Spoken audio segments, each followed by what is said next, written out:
Bom, eu resolvi fazer essa aula um pouco mais teórica do que a anterior. Na aula anterior eu peguei ali a ata do Copom, fui explicando ponto a ponto o que estava sendo dito, quais eram as implicações e tudo mais. E nessa, eu entendo que existe a necessidade de eu entrar em um pouco mais de detalhes sobre o que é a Selic, né? Então, para todo mundo que está se iniciando em assuntos econômicos e se interessando, né, por tudo que diz respeito à economia, a sistema financeiro, o Selic sempre vai aparecer como algo super importante a ser olhado, a ser acompanhado, porque tem um efeito cascata em uma série de coisas que dizem respeito à nossa economia. Então vou explicar o que é a Selic, por que às vezes é bom que a Selic suba, por que às vezes é bom que a Selic ela caia, o que acontece quando ela sobe, o que acontece quando ela desce, que tipos de investimento fazem sentido quando a Selic está em alta, quando a Selic está em baixa, quem são os atores nesse processo aí do sistema financeiro quando a gente fala de Selic, para a gente conseguir ter um entendimento um pouco mais aprofundado quando alguém falar de Selic em algum momento.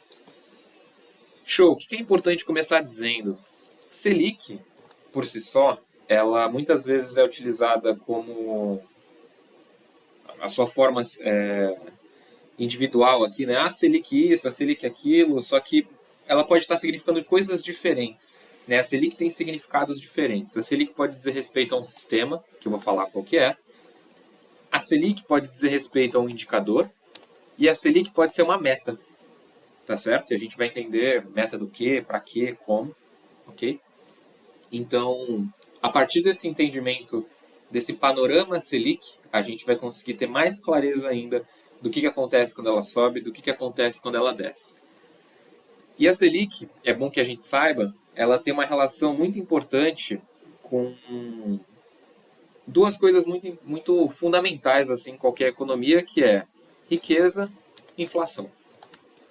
E tem formas da gente medir o nível de produtividade de uma economia, tem formas da gente também avaliar o nível de preços de uma determinada economia.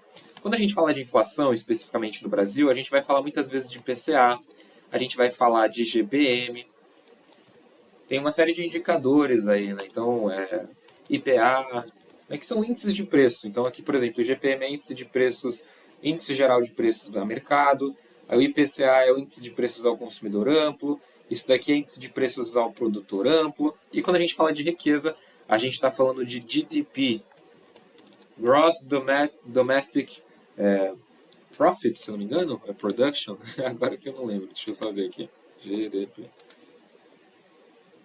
Product, estava certo. Que em português é o PIB. Só que quando a gente vai ler qualquer texto econômico gringo, estrangeiro, eles vão falar de GDP.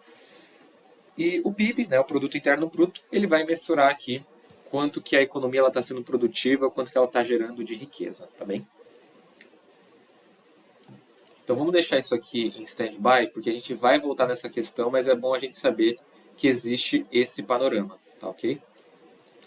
Então, em primeiro lugar, é bom que a gente saiba que no nosso sistema financeiro nacional a gente tem tipos de entidades. Isso eu cheguei inclusive a comentar no outro vídeo, mas é bom a gente relembrar, em que a gente tem uma entidade que é normativa, ou entidades, né, que são normativas, entidades que são supervisoras e entidades que são operadoras.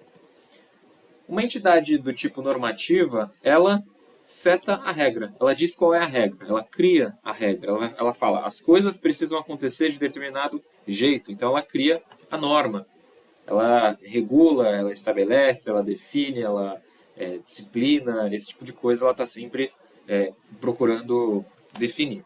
Enquanto que a supervisora faz cumprir a norma, a meta, a regra, tá ok?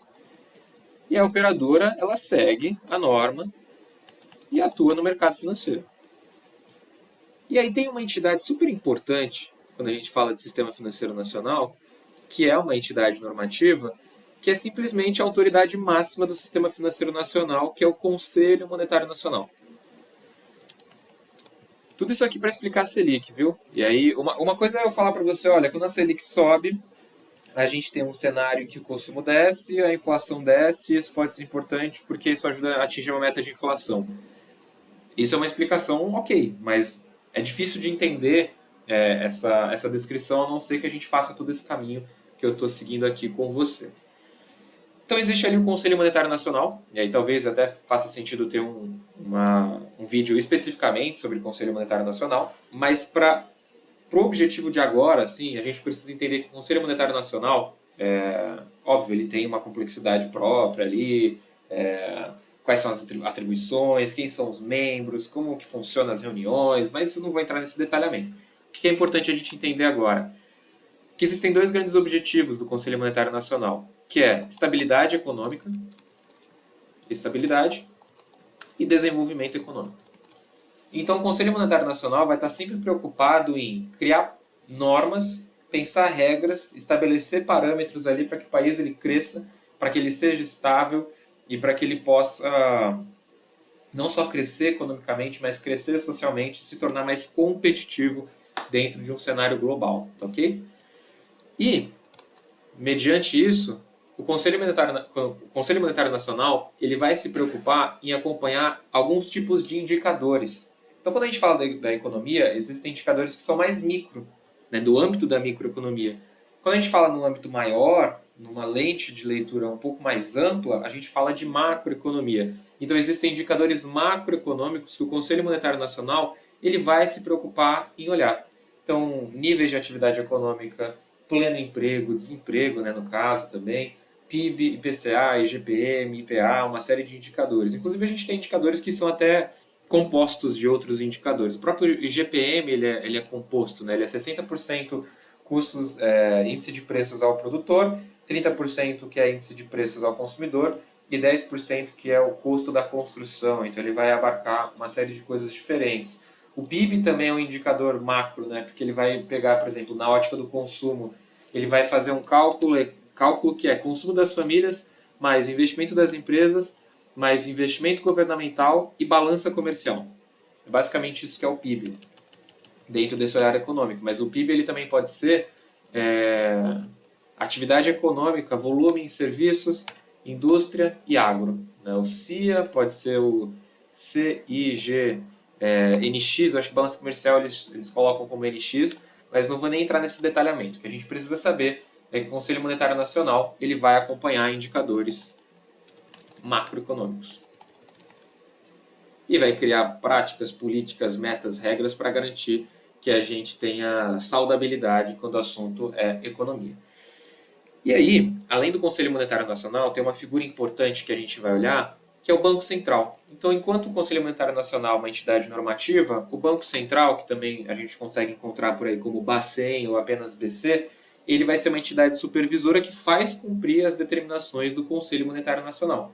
Então ele vai estar, inclusive, muito mais próximo de objetivos que dizem respeito, são menos macro, assim, mas que ainda estão no âmbito de uma lente de leitura um pouco mais ampla, né? Que é a estabilidade da moeda,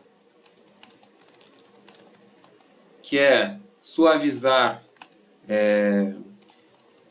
flutuações, né? Flutuações econômicas. Então garantir que as flutuações elas não são muito grandes, porque isso gera uma percepção de instabilidade, aumenta o risco percebido, isso afasta investidor, enfim, e obviamente também tem impactos muito negativos. Quanto mais você vai descontrolando e descompassando uma economia, pior é. Então o que a gente precisa entender é que existe um Conselho Monetário Nacional que vai setar regras que quem vai correr atrás é o Banco Central, tá bem?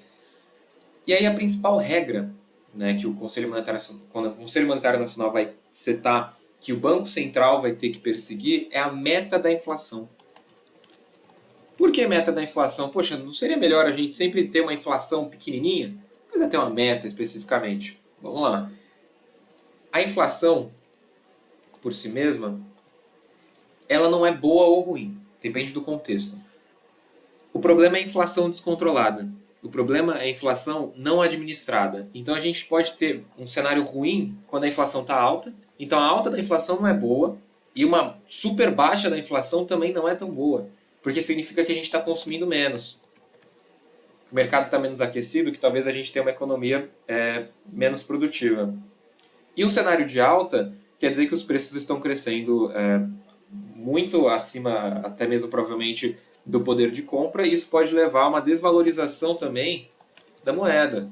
E além dessa desvalorização da moeda, você vai tendo uma economia cada vez mais instável.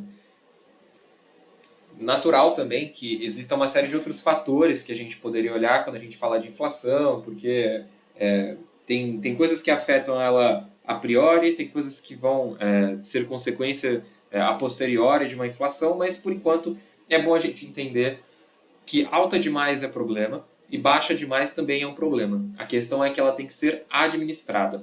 Por isso que o Conselho Monetário Nacional ele vai setar metas de inflação que elas são anuais. Tá legal? E ele seta metas de inflação que são pelo menos uns 3 anos na frente. Né? Então, se a gente escrever ali no Google, né, Banco Central, metas de inflação, a gente vai ter uma página ali de prestação de contas na qual vai estar aparecendo para a gente quais são as metas de inflação para diferentes anos. Então, a gente tem ó, que em 2022 a meta é 3,5%, que para 2023 a meta é 3,25%, que para 2024 a meta é 3% e que 2025 é 3%. E aí a gente vai ter um limite de tolerância aqui de 1,5 para mais ou para menos. Então, se o Banco Central entregar uma inflação nesse ano de 5% ou de 2%, está dentro da meta. Tá, mas qual que é a inflação hoje? A gente consegue também consultar isso. A inflação hoje, nos últimos 12 meses, a gente pode ver aqui, ó, inflação, Bacen, 12 meses, ele consegue trazer para a gente. Deixa eu pegar aqui. Ó, 7% nos últimos 12 meses. E a meta, ela diz que o teto é 5%. Está acima, a gente não vai cumprir, provavelmente, essa meta de inflação.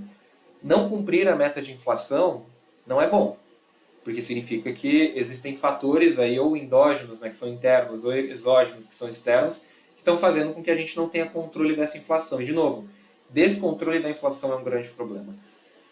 Inclusive, quando a gente tem uma inflação que está acima da meta, o presidente do Banco Central ele precisa escrever uma carta para o Conselho Monetário Nacional explicando por que a meta não foi batida. Então, no ano passado a meta não foi batida e a gente tem o ofício 823 do Banco Central, em que é uma carta aberta, né, do Banco Central para o ministro da Economia, em que ele explica ao senhor Paulo Guedes, o presidente do Banco Central, ele fala, né, do que aconteceu, ele até diz, olha, a causa da inflação ter ficado acima da meta, a pandemia, a forte elevação dos preços das commodities, desequilíbrio e gargalos nas cadeias produtivas globais, muito por conta da pandemia. E aí ele conta, olha, de tudo que a gente teve de inflação, a gente teve participação maior daqueles que são os itens administrados. Então a inflação, ela não só vai ser sensível a uma coisa que a gente vai ver logo menos, que é a política monetária, como ela é sensível ao cenário econômico. Então, se você tem, por exemplo, uma gasolina que o preço aumenta, né, loucamente, você naturalmente vai ter outros preços aumentando. Então, se a Traquinas, né, peguei uma marca qualquer, tem que pagar um preço mais caro no transporte, por causa da gasolina, significa que ela vai ter que fazer um preço um pouco maior para poder justificar um valor ali, um percentual de lucro que seja estável. Ela sempre vai buscar uma estabilidade nesse percentual de lucro para conseguir atingir seus objetivos como empresa. Quem vai sofrer na ponta é o consumidor final. Mas vamos lá. Dado que existem metas de inflação e que o Banco Central é essa entidade que vai correr atrás de seguir essas metas, o que a gente precisa entender? Que o Banco Central precisa ter ferramentas para conseguir controlar essa inflação. E eu prometo que a gente está aqui falando sobre Selic, tá? Essas ferramentas a gente vai chamar de políticas monetárias. Políticas monetárias. E aí existem 4, tá certo?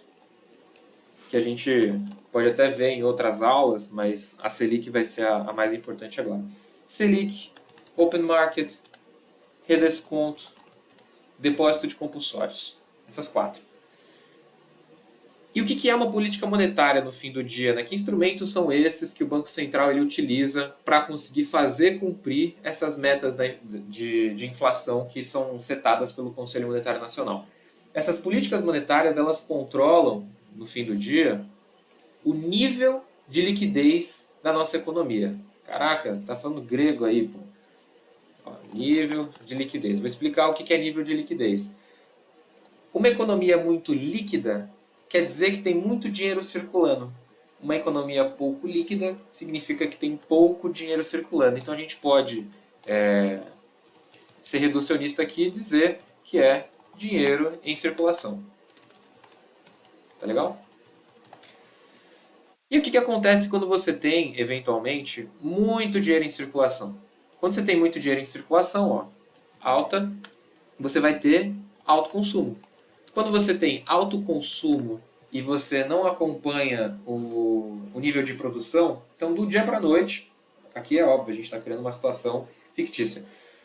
Do dia para a noite, as pessoas querem muito comprar traquinas. Meu Deus, como as pessoas querem comprar traquinas. Só que aumentou em 2 vezes, multiplicou por 2 a necessidade de traquinas no mercado e a traquinas não conseguiu acompanhar, né? Talvez ela tenha conseguido multiplicar por 1,5 o nível de produção dela e tem um excedente. Esse excedente geralmente ele é um preço que ele aumenta. E a empresa ela não é boba, né? Ela vai aproveitar aquele momento para conseguir absorver uma oportunidade de gerar riqueza para ela também. Né? Então é natural que vai ter um aumento dos preços. A gente precisa entender que o mercado muito líquido ele leva à inflação. E quando a gente tem um mercado pouco líquido, a gente vai ter menor consumo. E quando a gente tem menor consumo, a gente vai ter baixa nos preços, então cai a inflação. Mas é uma queda que ela é perigosa. Por isso que a inflação de menos é muito perigosa. Quando cai muito a inflação, cai muito os preços, quando cai muito o consumo, os comerciantes, os produtores, eles baixam os preços para não ficar com estoque. Estoque demais ele deprecia com o tempo, né? Principalmente quando você fala de algumas commodities, né? Então trigo, soja, né? Essas coisas elas têm uma data de validade. Então existe um escoamento, existe uma queda de preços inicial, só que se existe pouco consumo e o cenário de crescimento ele não é tão positivo, as empresas elas começam a fazer cortes. Então, diante de um cenário de recessão global e de empresas que podem perder valor econômico no mercado, a gente experimenta o que é chamado de layoffs, que são grandes demissões em massa. E quando você tem demissões acontecendo, você tem cada vez menos mercado consumidor. E quando você tem cada vez menos mercado consumidor, a possibilidade de você crescer como economia é ainda menor. E aí esse cenário de menor crescimento faz com que as empresas elas investam menos e que os governos eles sejam muito mais austeros do ponto de vista fiscal, eles investam menos, que os gastos eles caiam, ou até mesmo política de tributação ela seja revista. Então o cenário ele fica ruim para o mercado. Né? E quando fica ruim para o mercado, fica ruim para a geração de empregos. Quando fica ruim para a geração de empregos, a gente tem uma recessão.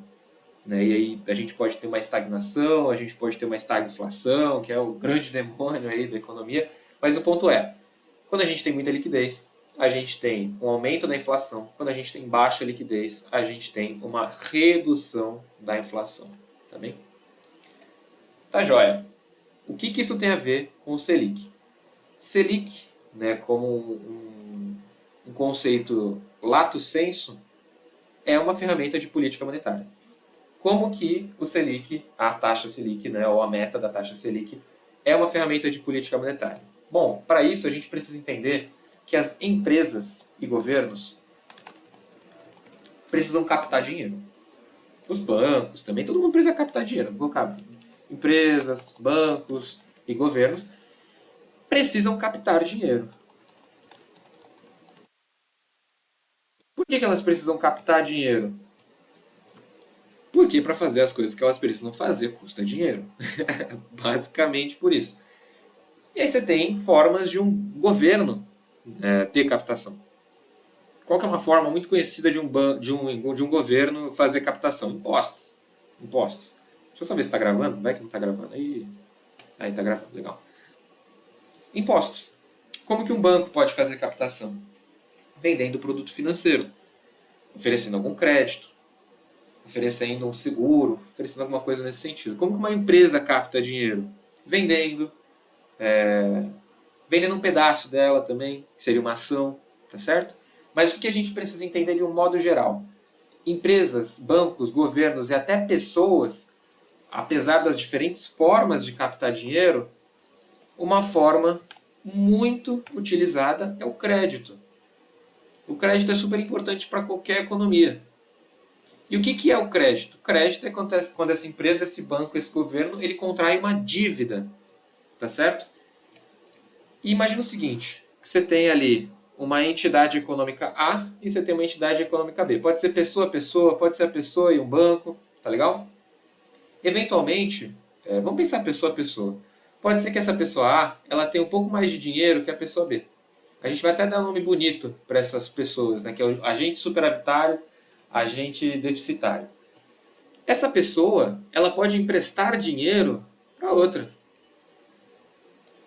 E aí o que ela vai falar? Olha, você vai me pagar um valor, né, daqui a, sei lá, um ano, de 15%. Eu vou te colocar uma taxa de juros de 15%. Tá bom?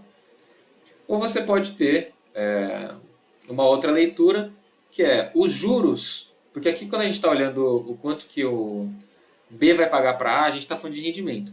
Mas o quanto que, aliás, A vai receber de B é rendimento, o que B vai pagar para A seria essa taxa de juros. Né? E essas duas coisas elas se conversam, elas são equânimes, tá? Só que na nossa sociedade, no nosso meio de produção capitalista atual, da realidade do nosso sistema financeiro nacional, as pessoas não emprestam dinheiro umas para as outras diretamente. Existe um banco, às vezes, no meio. Então, o agente A e o agente B, eles são intermediados por um banco. E por que o banco é legal para o A? Porque é segurança. É segurança de que, cara, eu emprestando dinheiro para o banco vai me trazer um rendimento que é óbvio, né? Não vai ser um rendimento tão grande quanto se eu emprestasse para a pessoa, mas tem um risco assumido. Então o que o banco vai fazer? Ele vai falar, olha, eu vou te dar 6% de rendimento, só que sem a dor de cabeça. Tá joia. E aí, às vezes, para essa pessoa B, o banco pode praticar alguma outra taxa. Mas é natural que essa taxa ela seja maior do que ela vai pagar de rendimento para a pessoa A. Então a gente vai colocar, sei lá, uns 10%. Essa diferença dos 10 para o 6 é o que a gente chama de spread bancário. Tá bom? Então só para a gente entender que no nosso mercado o crédito ele não surge do nada. Né? Ele é produzido. Esse crédito ele é produzido quando alguém empresta para outra pessoa ou quando uma entidade empresta para uma outra pessoa. De novo, isso aqui daria uma aula só sobre esse assunto. Mas eu queria chamar a atenção para uma forma que o governo ele toma crédito. O governo ele pode tomar crédito através da criação de uma dívida pública. O que é essa criação da dívida pública? Ele fala, gente, preciso captar aqui, sei lá, 1 bilhão e vocês podem me emprestar esse dinheiro e eu vou pagar um rendimento X. Então o governo vai falar, olha, a taxa de juros da dívida aqui que eu tô gerando é de, sei lá, 10% ao ano. Então se você me emprestar R$ 100, eu vou pagar 10% ao ano para ele. Isso aqui é muito seguro. O governo é um bom pagador. Via de regra, né? A gente gosta de pensar assim. O mercado tem que ter algumas crenças, essa é uma delas. Que o governo é bom pagador. Se o governo é um bom pagador, esse provavelmente vai ser um dos títulos, porque quando eu tenho um direito de receber alguma coisa, é um título. Então aqui, quando o governo ele emite uma dívida pública, se eu contrair isso, se eu emprestar dinheiro para o banco não, para o governo, eu vou ter um título da dívida pública. Esse título ele é muito seguro. Então em algumas operações de crédito, vamos supor que eu quero comprar um carro, ali um carro bonitão de...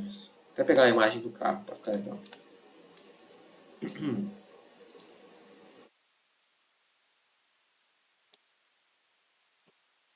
Pum.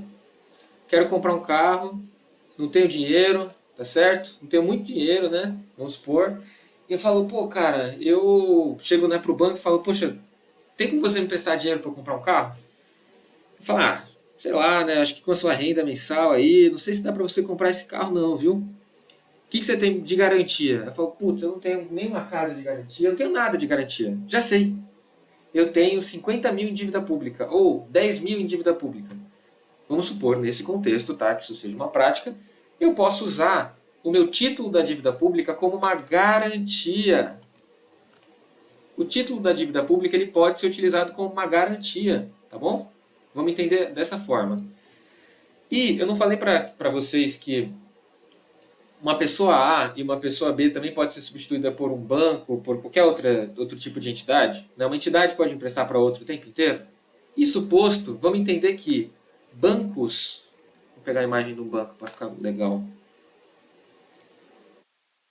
Apareceu uma imagem aqui maravilhosa, cara. Vou usar essa imagem aqui também. É... Tô rindo sozinho, puta merda. Vamos supor que um banco ele precisa captar dinheiro, tá? Assim como um governo. Esse banco ele pode pegar dinheiro emprestado com você, que é cliente dele, e vender isso como um título que ele vai te dar algum rendimento, né? Um CDB da vida. Ele pode tanto captar na sua conta corrente esse dinheiro, que é captar o que a gente chama de depósito à vista, como ele pode também captar através desse CDB, tá bom? Mas ele pode captar também entre os bancos. Ele pode pegar dinheiro emprestado de um outro banco. Só que quando ele pega dinheiro emprestado de um outro banco, vou pegar uma setinha que vai dos dois lados. Quando ele pega dinheiro emprestado do outro banco, um banco tem que dar para o outro o quê? Uma garantia. Crédito você tem que dar algum tipo de garantia, a não ser em algumas modalidades específicas de microcrédito ou coisas que o valem. E aí o que alguns bancos eles utilizam como garantia? Olha só, alguns bancos utilizam como garantia títulos da dívida pública. Títulos da dívida pública.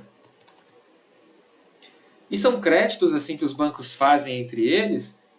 Muitas vezes são créditos que eles acontecem com data de vencimento em menos de um dia útil. Ó, vencimento, um dia. Tá bom? Então é bom que a gente saiba que isso acontece. Bancos emprestam dinheiro, e não é pouco, é bastante dinheiro, viu? Os bancos eles emprestam bastante dinheiro uns para os outros com lastro, né, nesses títulos da dívida pública federal. Lastro, leia-se essa garantia, tá bom? E aí a gente pode até ter lá, ó, vou pesquisar aqui no Google, taxa Selic Banco Central. A gente pode até ter uma noção do quanto que esses valores eles representam, tá? Do quanto que essas operações elas acontecem utilizando como lastro esses títulos da dívida pública federal. Já dei spoiler aqui que isso é a Selic, mas só para a gente ver alguns valores. Ó. São valores bem expressivos. Tá bom? E aí isso vai acontecendo todo dia. E aí a média dessas operações diárias é o que a gente chama de indicador Selic. Então se a gente lê aqui ó, na definição do Banco Central, é justamente o que está sendo dito. A taxa Selic refere-se à taxa de juros apurada nas operações de empréstimos de um dia entre as instituições financeiras que utilizam títulos públicos federais como garantia. Olha que curioso. Então a gente está falando das mesmas coisas aqui, tá tudo certo. Isso aqui é a taxa Selic. Mas por que a gente chama isso de Selic? Onde veio esse termo? Não podia chamar de Ronaldo, não podia chamar de, sei lá, qualquer coisa. Por que é Selic? E aí eu preciso introduzir um outro conceito para vocês. Que é qual? Ficou todo torto aqui, mas vocês me perdoem. Empresas, elas tomam crédito, ou elas também têm estratégias de captação, vamos colocar dessa forma, que envolve o mercado de ações, por exemplo. No sistema financeiro nacional, nós temos 4 mercados. O mercado de crédito, o mercado monetário, que é o mercado de moeda, o mercado cambial, e o mercado, que é o mercado de capitais. Tá bom? Então a gente tem esses 4 mercados no sistema financeiro nacional. E aí, nesse mercado de capitais, é um mercado em que as empresas, elas... No de crédito, as empresas elas tomam crédito, no monetário são soluções de pagamento, aqui eu estou sendo super reducionista, tá? E no cambial é onde essas empresas elas trocam um valor de um país por um outro valor nacional, né? O dólar, o real e tal. E nesse mercado de capitais, uma empresa ela pode emitir, por exemplo, títulos de renda fixa como debêntures. Pode operar no mercado de ações ou coisas desse tipo. No passado, quando a gente falava de você comprar um pedaço de uma empresa, era um papel físico. Deixa eu ver se eu consigo até puxar uma imagem. Ação física Petrobras. Que é um clássico assim, que o pessoal usa como exemplo. Papel. Vamos ver se eu acho.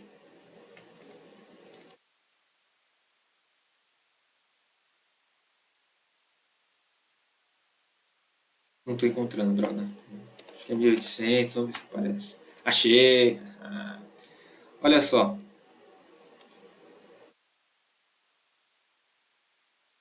No passado, essas empresas, quando elas iam fazer captação, ó, elas emitiam um papel físico. Porque às vezes o pessoal fala, negociando papéis, negociando papel isso, negociando papel aquilo.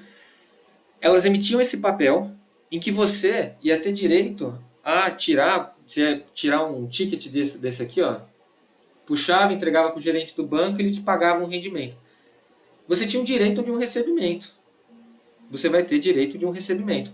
Assim como quando eu compro um título da dívida pública, eu posso vender esse título da dívida pública também. Tá? Vamos entender isso. E aí, o que é importante deixar claro aqui?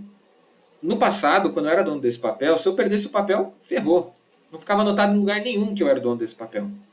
Se eu perdi esse papel, a outra pessoa é tão dona quanto eu.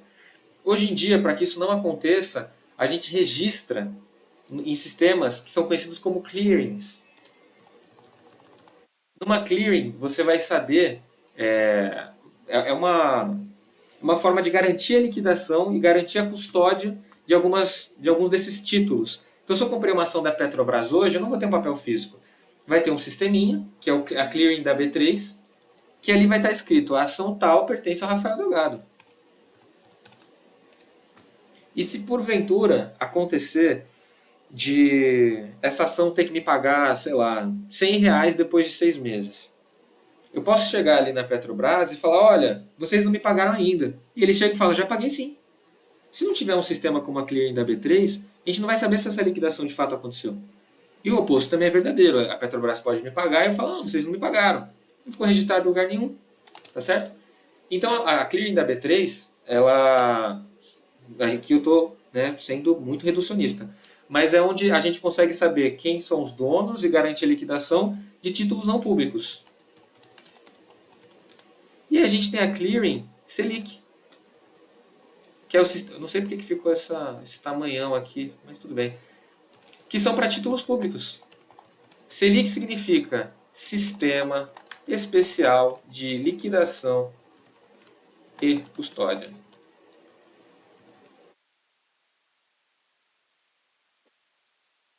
Então é um sistema que registra quem são os donos e as liquidações desses títulos públicos, tá bem? Então essa negociação que acontece entre os bancos, elas acontecem aonde? Na clearing Selic. Elas são negociadas na clearing Selic. Por isso que o indicador se chama Selic, tá bom? E aí por que que fala-se, agora a meta Selic, aliás, a Selic subiu, a Selic desceu. Deixa eu só fazer uma coisa, vou pausar aqui. Eu estava resolvendo uma questão aqui de trabalho. Vamos lá. Onde eu estava mesmo? Assim, né, a gente está tentando entender por que significa Selic subir, o que significa Selic descer. E a gente vinha falando que Selic é uma ferramenta de política monetária utilizada pelo Bacen para bater uma meta de inflação. Ok. Então vamos entender o que é essa meta Selic. Tá joia? Dentro do Banco Central a gente tem uma organização que é um comitê de política monetária, o Copom. E o Copom ele se encontra a cada 45 dias, mais ou menos, para definir se a taxa Selic, a meta Selic vai subir ou se a meta Selic vai descer. Que equivale a dizer o quê? O que é a meta Selic? A meta Selic é um indexador de rendimento de alguns títulos da dívida pública. Então, se a Selic sobe, quer dizer que a dívida pública vai pagar mais para os contribuintes. Então, se a Selic subir, ao invés de pagar 10% ao ano, vai pagar 12%. Vai ser um valor sempre um pouco próximo ali do que é de fato a Selic. Tanto que existem títulos que são atrelados à Selic, especificamente atrelados à Selic.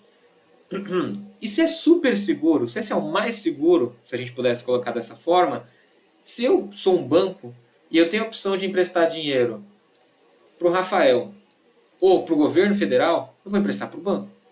Porque é mais arriscado emprestar para a pessoa física. E o quão mais arriscado é emprestar para a pessoa física, e colocando custos fixos, colocando markup comercial, porque o banco não é bobo, as linhas de crédito ao consumidor e às empresas aumentam. Então a gente vai dizer que essa taxa Selic, que é uma meta, né? Porque o Copom ele vai dizer a meta da Selic é 13,75%, por exemplo. Significa que os rendimentos dos títulos da dívida pública eles estarão pagando muito mais se esse valor aumentou, tá certo? E o banco ele não vai oferecer uma linha de crédito que é exatamente esse valor. Então o banco, naturalmente, quando a Selic sobe, as linhas de crédito ficam mais caras ao consumidor. Por isso que a gente vai dizer que a Selic, que é a taxa básica dos juros da nossa economia, é o custo do dinheiro. É o custo de captação. Fica mais caro para as empresas captarem dinheiro também. Então quando a Selic sobe, Selic sobe, o que vai subir também? Vai subir sobem rendimentos da dívida pública. Ficam mais caros linhas de crédito dos bancos. Quando fica mais caro as linhas de crédito dos bancos, o que vai acontecer? Vai cair o consumo. Caindo o consumo, a gente vai ter uma queda na inflação e uma queda no PIB, Produto Interno Bruto. Agora, se a Selic ela desce, caem os rendimentos da dívida pública. Ficam mais baratas as linhas de crédito dos bancos. Aumenta o consumo. Sobe a inflação e sobe o PIB. Então não existe uma inflação boa ou uma inflação ruim, assim, a priori, ponto. Existem metas de inflação e o Banco Central vai perseguir essas metas através das políticas monetárias. E o Selic é uma delas. Então se a gente voltar lá no começo, que eu tinha apresentado, o Selic como sistema é a Clearing Selic, onde são negociados os títulos da dívida pública. Como indicador, aí a gente volta naquela definição lá do Banco Central, que são as taxas médias de crédito interbancário que tem um lastro em títulos da dívida pública federal, né? Aquela taxa diária, varia dia a dia. E aí essa taxa ela vai ficar cada vez mais próxima à meta da Selic. Então esse indicador ele acompanha, ele é lado a lado com a nossa meta. Então quando o Banco Central ele mexe na meta da Selic, o indicador da Selic ele mexe, o indicador da Selic mexendo, isso sendo registrado na clearing da Selic, a gente vai ter uma série de efeitos em cascata nas linhas de crédito. E esses efeitos em cascata nas linhas de crédito trazem um efeito em cascata para nós, como consumidores finais. E óbvio, né, que o governo ele tem N formas de controlar essa inflação. O Banco Central ele ajuda da forma que ele pode para fazer cumprir essas metas de inflação. Mas você tem, por exemplo, o governo federal, que recentemente deu uma desoneração tributária para combustíveis. E nessa desoneração tributária aos combustíveis, lembra que eu falei que boa parte da inflação do ano passado foi explicada pelos administrados, que são aqueles itens que compõem a inflação que dizem respeito à gasolina, gás de botijão e energia elétrica? Você vai ter uma queda nesses combustíveis. E é natural que você experimente, inclusive, uma deflação num dado período, que foi justamente o que a gente percebeu acontecendo.